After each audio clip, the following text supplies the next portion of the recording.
L'âme prend la couleur de ses pensées. Marc Aurèle. As-tu déjà ressenti que quelque chose dans l'atmosphère avait changé, si subtilement que tu ne pouvais pas l'expliquer avec des mots, mais si profondément que ton esprit l'a reconnu avant même que ton mental ne le fasse? Les relations se construisent sur la confiance, et pourtant le comportement humain révèle souvent des vérités que les mots essaient de dissimuler. Aujourd'hui, nous explorons 6 signes cachés qui peuvent indiquer qu'elle vient d'être avec un autre homme. Non pas pour provoquer la peur, mais pour éveiller la clarté. Car la conscience est le premier pas vers la liberté. 1. Le silence entre les mots. Parfois, ce n'est pas ce qu'elle dit, c'est ce qu'elle ne dit pas. Il y a un poids qui vit à l'intérieur du silence. Une pause, une hésitation, un souffle retenu trop longtemps.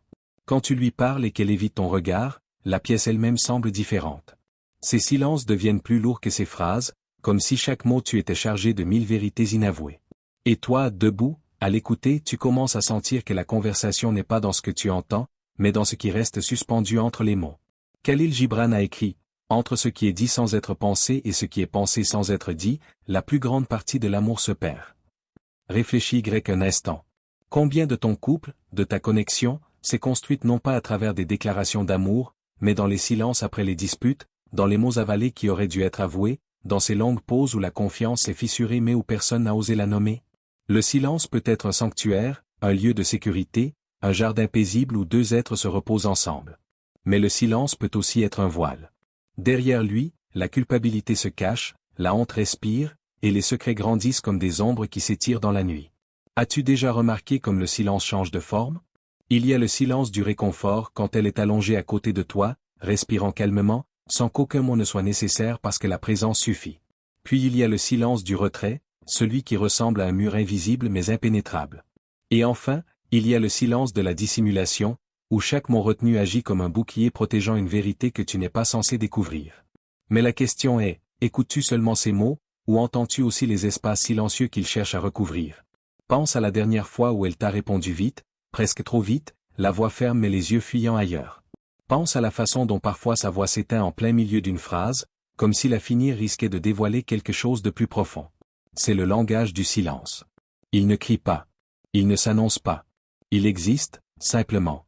Et pourtant, si tu es assez attentif, assez présent, tu peux l'entendre plus fort que n'importe quelle parole. Le silence n'est pas absence. C'est une forme de communication, mais pas celle que la plupart des gens sont entraînés à reconnaître. En psychologie, on dit souvent que la communication non verbale constitue la majorité des interactions humaines. Qu'est-ce que cela signifie? Cela veut dire que le silence n'est jamais vide. Il est rempli de micro-gestes, de subtils changements de ton, de l'énergie de ce qui reste inexprimé. Maintenant, demande-toi, pourquoi choisirait-on le silence plutôt que les mots? Parfois, c'est la peur. La peur que dire la vérité brise l'image que tu as d'elle. Parfois, c'est la culpabilité parce que les mots deviennent dangereux quand ils risquent de trahir un acte commis en secret. Et parfois, c'est simplement parce que le poids de la vérité est trop lourd pour être porté au grand jour. Imagine, elle est assise en face de toi. Tu lui poses une question simple, où elle était, avec qui? La réponse arrive, claire et préparée. Mais ensuite, un silence. Ses mains s'agitent sur le bord de sa manche. Ses yeux n'accrochent pas vraiment les tiens. Cette pause n'est pas vide. Ce silence n'est pas insignifiant. C'est un monde en soi, rempli de tension, d'hésitation, peut-être même de regret. Mais voici la vraie question. À quel point te fais-tu confiance pour interpréter le silence? L'écartes-tu, en te persuadant que tu imagines des choses? Ou abandonnes-tu, laissant ton intuition te guider? Car l'intuition naît souvent dans le silence, dans ces espaces où la logique ne peut pas atteindre mais où ton esprit ressent encore. Le silence est un ami véritable qui ne trahit jamais. Confucius. Mais que se passe-t-il quand le silence n'est pas un ami, mais un complice de la trahison? C'est là que commence l'introspection. Es-tu assez courageux pour t'asseoir avec le silence, pour l'écouter, pour le laisser parler ses vérités intraduisibles? Ou es-tu tellement effrayé de ce que tu pourrais découvrir que tu le recouvres de distractions, d'excuses ou de conversations forcées? Soyons honnêtes, beaucoup de gens craignent le silence parce qu'il les oblige à se confronter à eux-mêmes. Quand il n'y a pas de mots, l'esprit se met à vagabonder. Et lorsqu'il vagabonde, il mène souvent vers les endroits qu'on évite. Et si son silence ne parlait pas d'elle, mais de toi? Et si son mutisme reflétait les choses que tu as négligées, le manque d'intimité, les fissures dans la communication, la distance qui s'est doucement installée entre vous? Mais le silence peut aussi être un miroir. Si tu oses le regarder, il reflète autant ses vérités cachées que les tiennes. Il peut révéler non seulement ce qu'elle dissimule, mais aussi ce que tu as choisi de ne pas voir. Alors je te repose la question. Écoutes-tu seulement ces mots, ou entends-tu les espaces silencieux qu'ils cherchent à couvrir? Car dans ces espaces, la vérité chuchote. Elle chuchote dans l'hésitation, dans l'immobilité, dans la pause avant qu'elle ne réponde. Et parfois, les chuchotements en disent plus que les cris n'en diront jamais. 2. Le corps parle avant la bouche. Le corps ne ment jamais. Les mots peuvent être travaillés, répétés, soigneusement construits pour tromper. Mais le corps? Le corps parle un langage plus ancien que la parole elle-même, un langage codé dans les nerfs, les muscles et les réflexes que nous ne pouvons pas contrôler. Lorsqu'une personne porte un secret, il ne reste pas confiné à l'esprit. Il s'échappe. Il transparaît à travers la posture, les gestes, le ton, et les mouvements. C'est pourquoi les psychologues disent souvent, si tu veux connaître la vérité, ne te limite pas à écouter la bouche, observe le corps. Les changements de posture sont souvent le premier signe. Une femme qui est habituellement détendue en ta présence peut soudain sembler raide, comme si chaque muscle retenait l'attention. Ses épaules se lèvent plus haut. Sa colonne se raidit. Elle croise les bras plus souvent, non pas parce qu'elle a froid, mais parce qu'elle se sent exposée. En surface, elle peut rire, sourire ou agir comme si tout allait bien. Mais à l'intérieur, son corps se prépare, se protège de ton regard, se protège de la découverte. L'agitation est un autre signe. De petits mouvements répétitifs, ceux que la plupart des gens ne remarquent même pas chez eux-mêmes. Taper des doigts sur la table. Croiser et décroiser les jambes. Déplacer le poids d'un pied à l'autre. Quand la culpabilité ou la nervosité monte, le corps cherche une sortie. Ces mouvements nerveux sont la tentative du système nerveux de relâcher la tension. Et même si elle ne s'en rend pas compte, chaque geste de la main, chaque déplacement sur sa chaise est une confession en mouvement. Puis il y a la conscience soudaine de soi. Un besoin d'ajuster ses vêtements inutilement.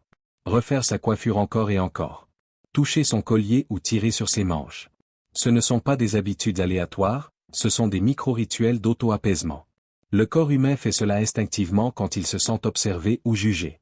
Comme si, en ajustant l'apparence extérieure, on pouvait calmer la tempête intérieure. Et peut-être le plus révélateur, l'évitement de l'intimité. Tu tends la main pour la prendre, et elle hésite une fraction de seconde de trop avant de répondre au geste. Tu te penches pour l'embrasser, et ses lèvres touchent les tiennes sans profondeur, sans chaleur. La connexion physique qui coulait autrefois librement semble désormais interrompue, retenue.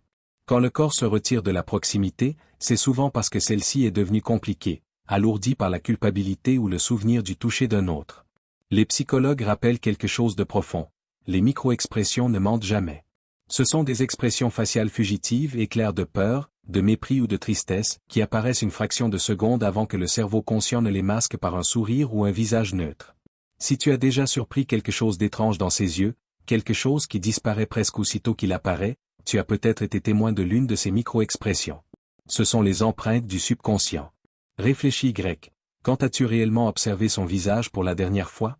Pas seulement quand elle pose pour une photo ou sourit pour toi, mais ces ombres fugitives qui le traversent quand elle pense que personne ne regarde. Un tic de la lèvre, un froncement d'œil, un regard soudain vers le bas, ce sont les chuchotements du corps. Et contrairement aux mots, ils ne sont pas filtrés. La science de la communication non verbale a montré que plus de 70% de notre communication est non verbale. Cela signifie que la majorité de ce qu'elle communique avec toi se fait sans prononcer un mot. Sa respiration, ses gestes, sa démarche, tout cela raconte une histoire. La question est, prêtes-tu attention à cette histoire, ou laisses-tu ces mots te distraire d'elle? Pense à ceci. Quand elle parle, son ton peut sembler convaincant, mais si ses bras sont fermement croisés, ses pieds tournés loin de toi et ses yeux fuyant le sol, quelle version crois-tu, les mots ou le corps? La logique nous dit de faire confiance au langage, mais l'instinct nous dit de faire confiance au mouvement. Et l'instinct, bien souvent, a raison. Il existe aussi ce qu'on appelle le duping delight, un sourire subtil qui apparaît lorsque quelqu'un pense avoir trompé l'autre avec succès. Il ne dure pas longtemps, mais il est là. Si tu remarques un sourire dans un moment où il n'y a rien à sourire, ce n'est peut-être pas du bonheur, c'est la fierté inconsciente de la dissimulation. Et n'oublions pas la distance. Pas seulement la distance émotionnelle, mais physique. La façon dont elle s'assoit plus loin que d'habitude. La façon dont ses câlins semblent plus courts. La façon dont elle oriente légèrement son corps pendant la conversation. Ce ne sont pas des accidents. Le corps cherche l'alignement avec la vérité. Quand la vérité se fissure, l'alignement se brise aussi. La question devient donc, te contentes-tu d'entendre ces mots, ou observes-tu ses mouvements? Te fies-tu à ce qu'elle dit, ou prêtes-tu attention à ce que son corps insiste pour révéler?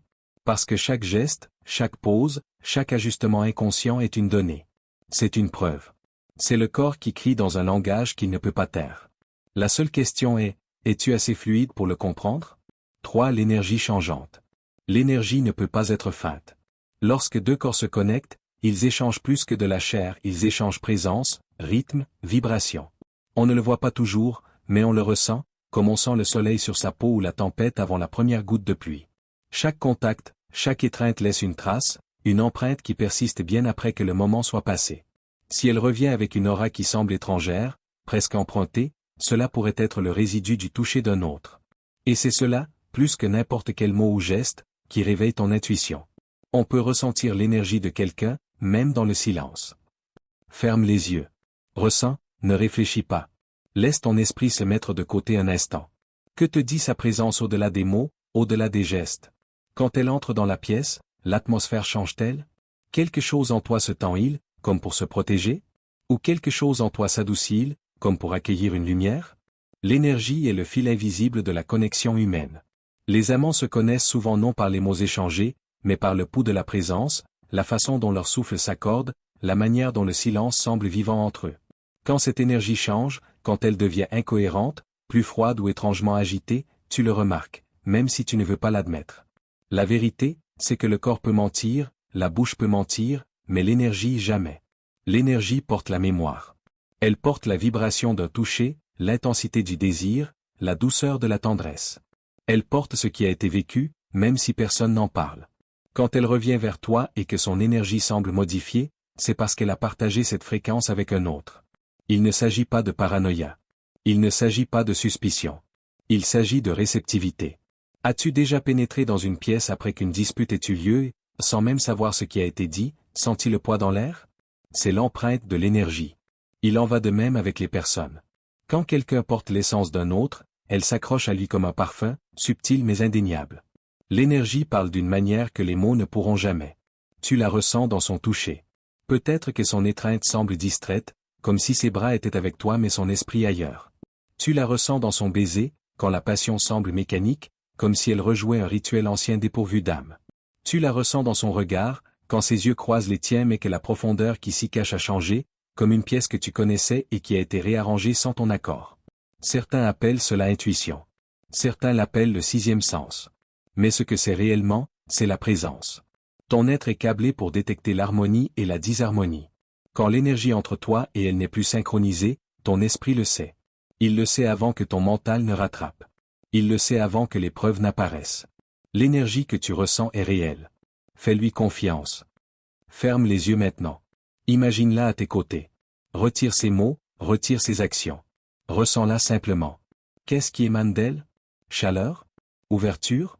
Ou quelque chose semble-t-il fermé, tendu, protégé? Ton esprit te parle en chuchotement, mais l'écoutes-tu?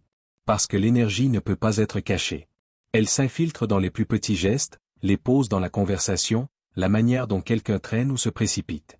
Elle vit dans le rythme de sa respiration, la cadence de ses pas, la manière dont elle occupe l'espace autour de toi. Quand ce rythme change, quand la mélodie que vous partagez devient fausse, tu le ressens pas dans ta tête, mais dans ta poitrine. Il y a une raison pour laquelle les philosophies anciennes parlaient de l'énergie comme force vitale, chi, prana, esprit. Ce ne sont pas des idées abstraites. Ce sont des expériences vécues.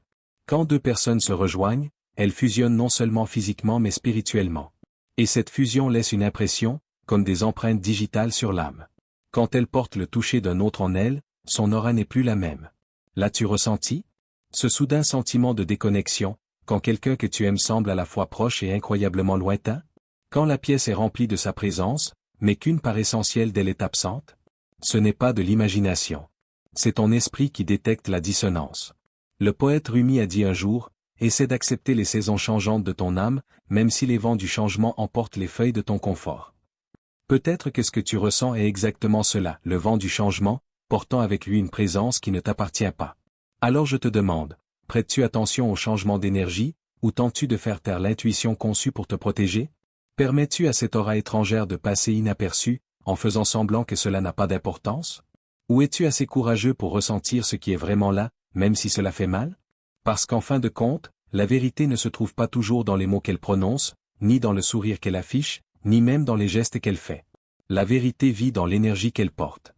Et cette énergie racontera toujours l'histoire, qu'elle le veuille ou non. 4. Les contradictions subtiles. Les incohérences sont les empreintes digitales de la tromperie. Une histoire racontée 2 fois devrait sonner de la même manière à chaque fois.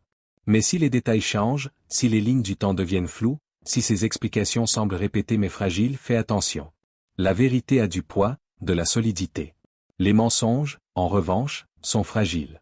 Ils se fissurent sous la répétition.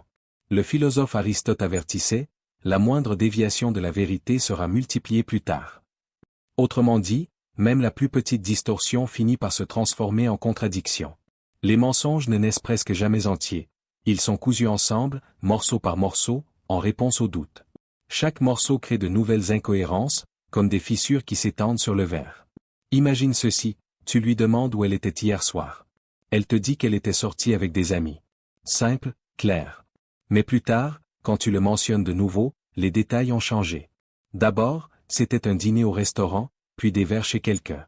D'abord, elle dit être rentrée vers 23 heures, puis elle se corrige, c'était plutôt vers minuit. Chaque changement peut sembler mineur, presque insignifiant. Mais mis ensemble, ils forment un schéma, un labyrinthe de contradictions. Et c'est là l'essence de la tromperie, elle crée des labyrinthes là où la vérité devrait être une ligne droite. Demande-toi, son récit est-il une ligne ou un labyrinthe?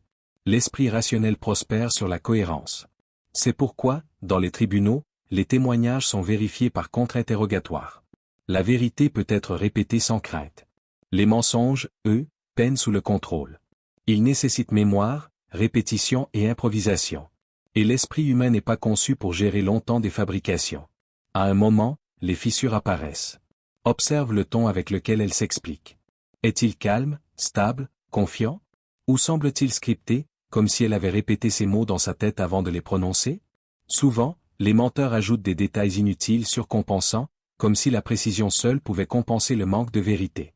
J'étais au café exactement à 9h47, assise à la 2e table près de la fenêtre. Pourquoi tant de précision?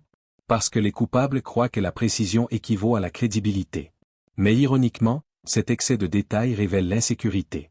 Un autre indice se trouve dans le timing.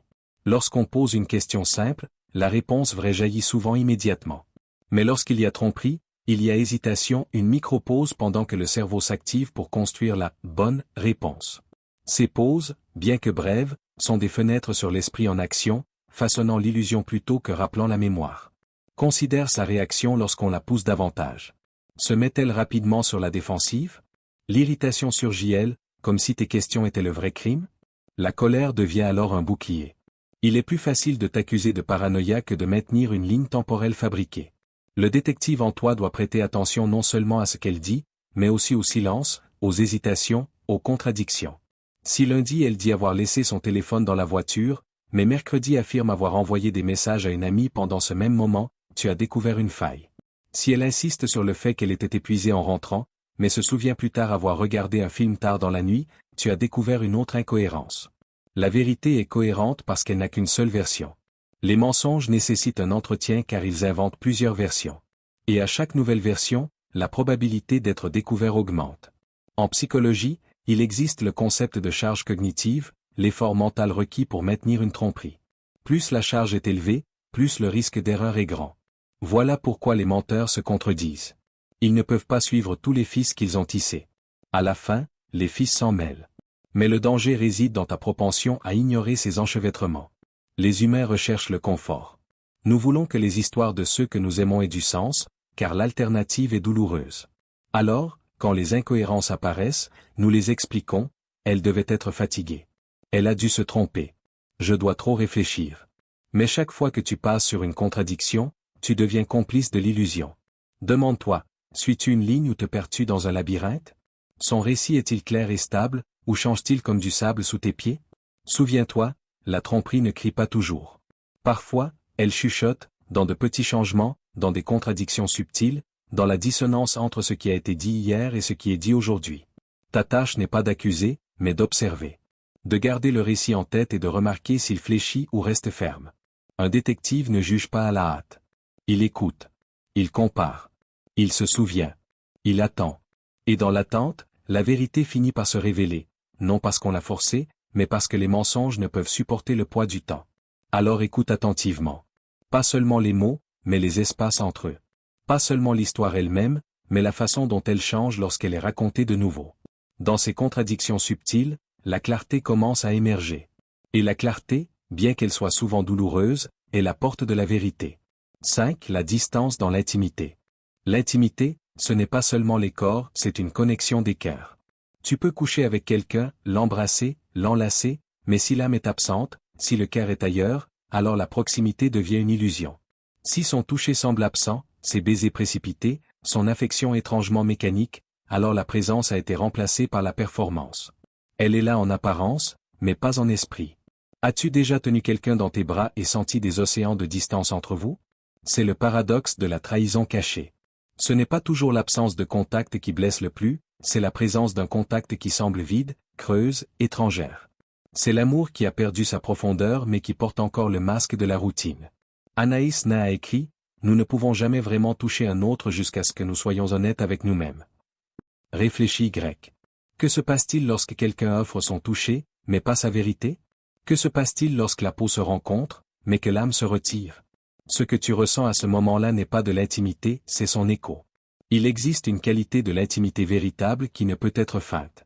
Lorsque l'amour est réel, un simple toucher sur l'épaule peut sembler une étreinte entière. Un baiser peut porter le poids d'une dévotion silencieuse. La présence est vivante, électrique, indéniable. Mais lorsque la trahison s'est glissée dans la relation, même l'acte le plus passionné peut sembler sans vie, comme un script répété pour l'apparence plutôt que pour l'authenticité. Peut-être l'as-tu remarqué dans la façon dont ses yeux se ferment lors d'un baiser, mais trop rapidement, comme si elle excluait quelque chose plutôt que de se laisser aller. Ou dans la manière dont ses mains se posent sur toi, sans leur ancienne chaleur, plus un placement qu'une caresse.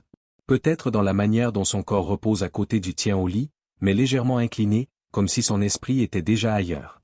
La distance dans l'intimité est une blessure silencieuse. Elle ne crie pas. Elle chuchote. Elle s'infiltre lentement, comme une ombre qui s'étire sur le sol au coucher du soleil. Au début, tu peux l'ignorer. Tu te dis qu'elle est fatiguée, distraite, stressée. Et parfois, c'est vrai. Mais quand la distance persiste, quand l'absence à l'intérieur de sa présence devient un modèle, ton cœur le sait. La vérité est que les corps peuvent continuer les gestes longtemps après que l'amour est parti. Les humains sont des créatures d'habitude.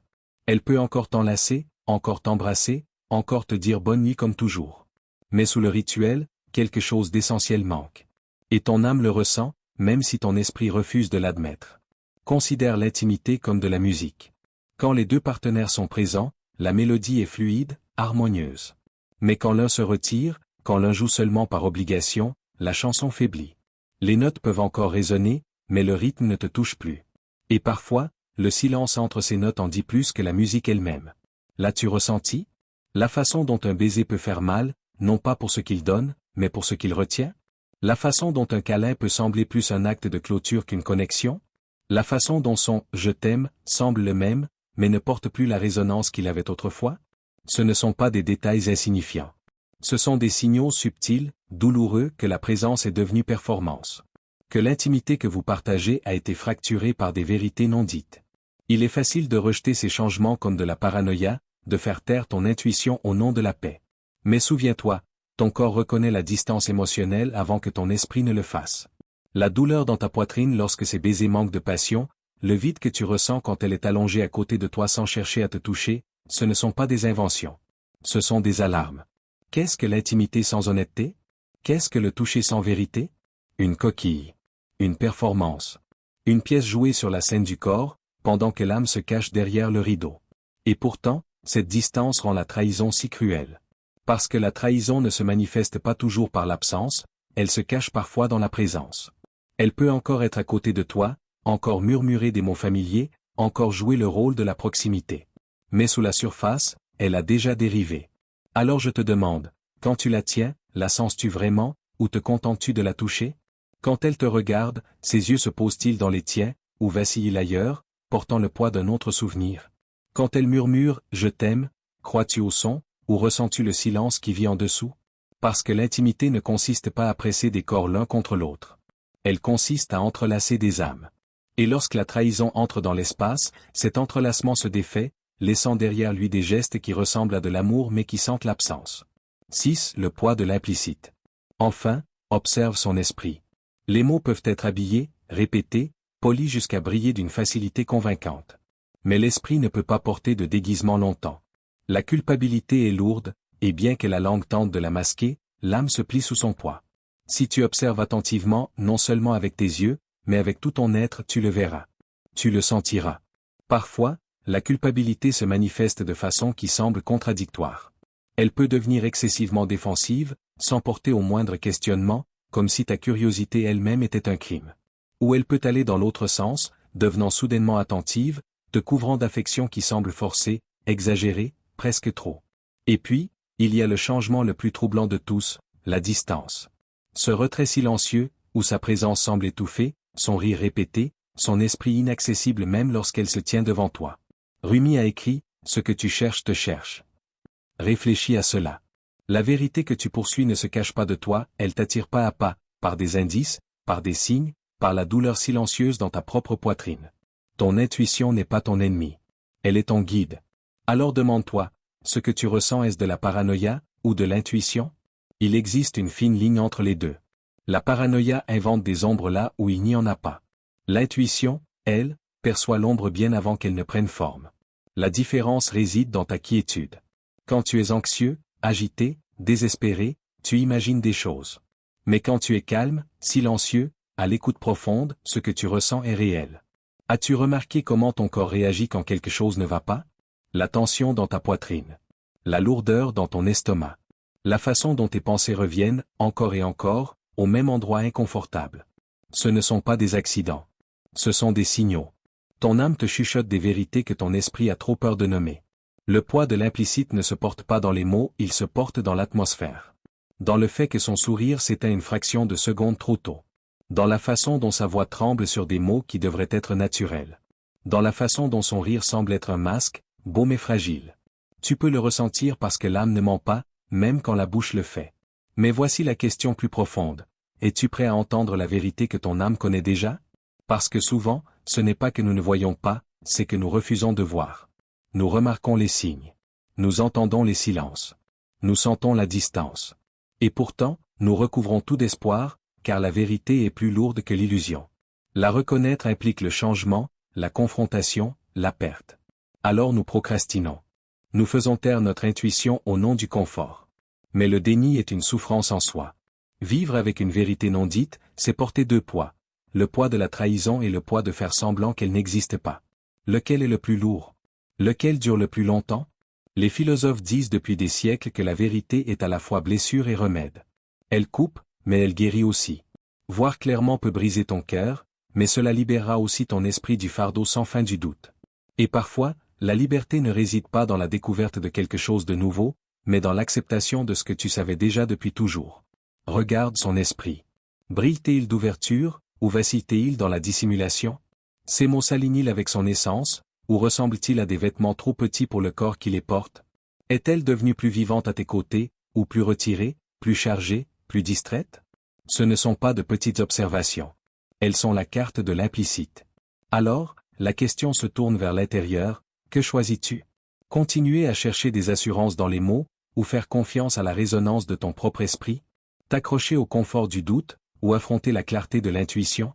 Parce qu'en fin de compte, peu importe comment les mots sont arrangés, peu importe la perfection d'un sourire, la vérité est écrite dans l'énergie, dans la présence, dans le silence. Et ton esprit silencieux, stable, inébranlable l'a déjà lu. Alors je te le demande à nouveau. Ce que tu ressens est-ce de la paranoïa, ou est-ce de l'intuition? Et plus profondément encore, es-tu prêt à accepter la vérité que ton âme connaît déjà? Ces 6 signes ne sont pas des chaînes pour t'enfermer dans le doute, mais des miroirs pour t'aider à voir la réalité plus clairement. Parce que l'amour sans conscience est aveugle, et la confiance sans vérité est une illusion. Alors je te le demande, vas-tu fermer les yeux et faire semblant de ne pas voir, ou vas-tu affronter le miroir et marcher dans la lumière de la vérité?